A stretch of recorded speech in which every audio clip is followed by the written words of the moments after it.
You're scanning a 20-week patient. You see a low placenta. You type, Vasa Previa, in your report. By the time the patient leaves the clinic, the obstetrician is already thinking about a planned C-section. But on follow-up, the placenta has migrated. Suddenly it's no longer previa, and everyone is confused. In many of these cases, it was never true previa in the first place. The difference is just a few millimeters, and one clean mid-sagittal view of the cervix. In this video, I'll show you exactly how to distinguish placenta previa from a low-lying placenta, measure the distance from the placental edge to the internal os correctly, know when to switch from transabdominal to transvaginal scanning, recognize red flags for placenta accreta, and understand cord insertion types and when to suspect Vasa Previa. By the end, you'll stop overcalling previa, and you'll be much less likely to miss the dangerous stuff. Let's start with clear definitions. First, let's define three key terms: normal, low-lying, and placenta previa. Normal placental location. The placental edge is well away from the internal os. In practice, we usually use a cutoff of more than 20 mm from the internal os. If the edge is comfortably beyond that, you can report the placenta as normally located. Low-lying placenta. This is when the placental edge comes close to the internal os, but does not cover it. Typically, this means the edge is within about 0 to 20 mm from the internal os. Close, but not actually crossing. Placenta previa. Any situation where placental tissue is actually reaching or covering the internal os. If the placenta is covering the os, even partially, that's previa. So, simple rule: if it covers the os, call it previa. If it's close but not touching, call it low-lying. If it's more than 20 mm away, call it normal. And remember, most low-lying placentas diagnosed at the mid-trimester scan will move away from the os as the uterus grows. So don't turn every low-lying placenta into a permanent previa. Now, everything depends on one structure: the internal os. If you get the os wrong, your diagnosis will be wrong. Most mistakes come from confusing the isthmus or lower uterine segment with the internal os. Here's how to get it right. Start with a transabdominal scan to get your general orientation. A moderately full bladder can help in the beginning, but remember, an over-distended bladder can distort the anatomy and make the placenta look lower than it really is. Then, for accurate decision-making, especially when the placenta appears low, you should switch to transvaginal ultrasound. On transvaginal sagittal view, you're looking for a true mid-sagittal plane of the cervix.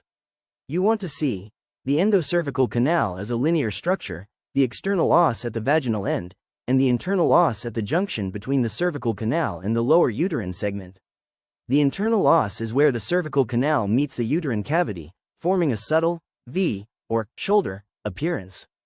Do not mistake the lower uterine segment or the isthmus for the os. A useful trick: gently adjust your transvaginal probe angle. If what you think is the internal os keeps changing position dramatically with small probe movements, you're probably not in a true mid-sagittal plane yet. Take the time to optimize this. Your whole diagnosis depends on it. Once you have a clean mid-sagittal view and you're confident about the internal os, it's time to measure. Freeze the image when you have the cervical canal clearly seen, the internal os clearly identified, and the placental edge visualized. Zoom in so the cervix and lower uterine segment occupy most of the screen. This is not the time to be zoomed out over the entire uterus. Now place your calipers, one caliper on the internal os, the other caliper on the nearest edge of the placenta. You want the shortest straight line distance from the placental edge to the internal os. Don't pick the measurement that looks less scary, pick the real shortest distance. If the placenta clearly covers the os, you don't need to measure.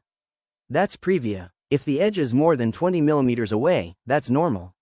If it's between 0 and 20 mm, that's low-lying and should be followed up later in pregnancy.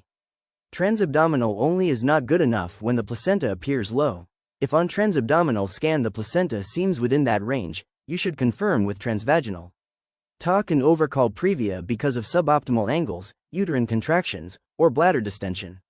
So a simple practical rule: if the placental edge looks near the os on transabdominal scan, confirm with transvaginal before you label it previa.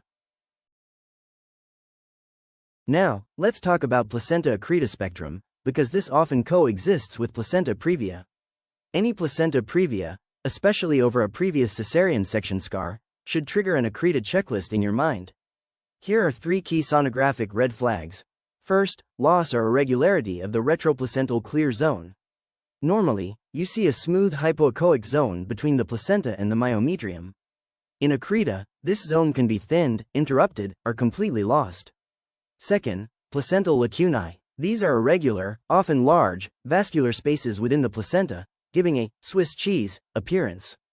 When you apply color Doppler, you may see turbulent flow within these spaces.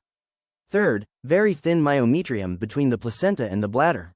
Sometimes it's less than 1 mm, or almost impossible to distinguish. With color Doppler, look for bridging vessels extending from the placenta towards the bladder wall. That's another big warning sign.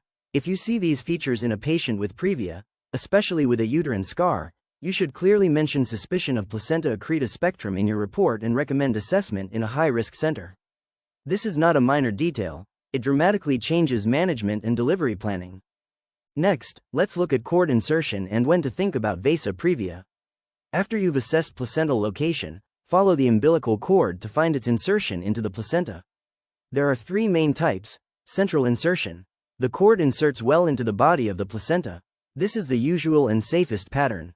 Marginal insertion. The cord inserts at the edge of the placenta. It's closer to the margin, sometimes called a battledore placenta. Velamentous insertion. The cord inserts into the membranes rather than directly into the placental tissue. The vessels then run unprotected in the membranes before reaching the placenta. Velamentous insertion plus a low-lying placenta or previa should immediately make you think about Vasa Previa. Vasa Previa occurs when fetal vessels, unsupported by placenta or cord, run across or very close to the internal os.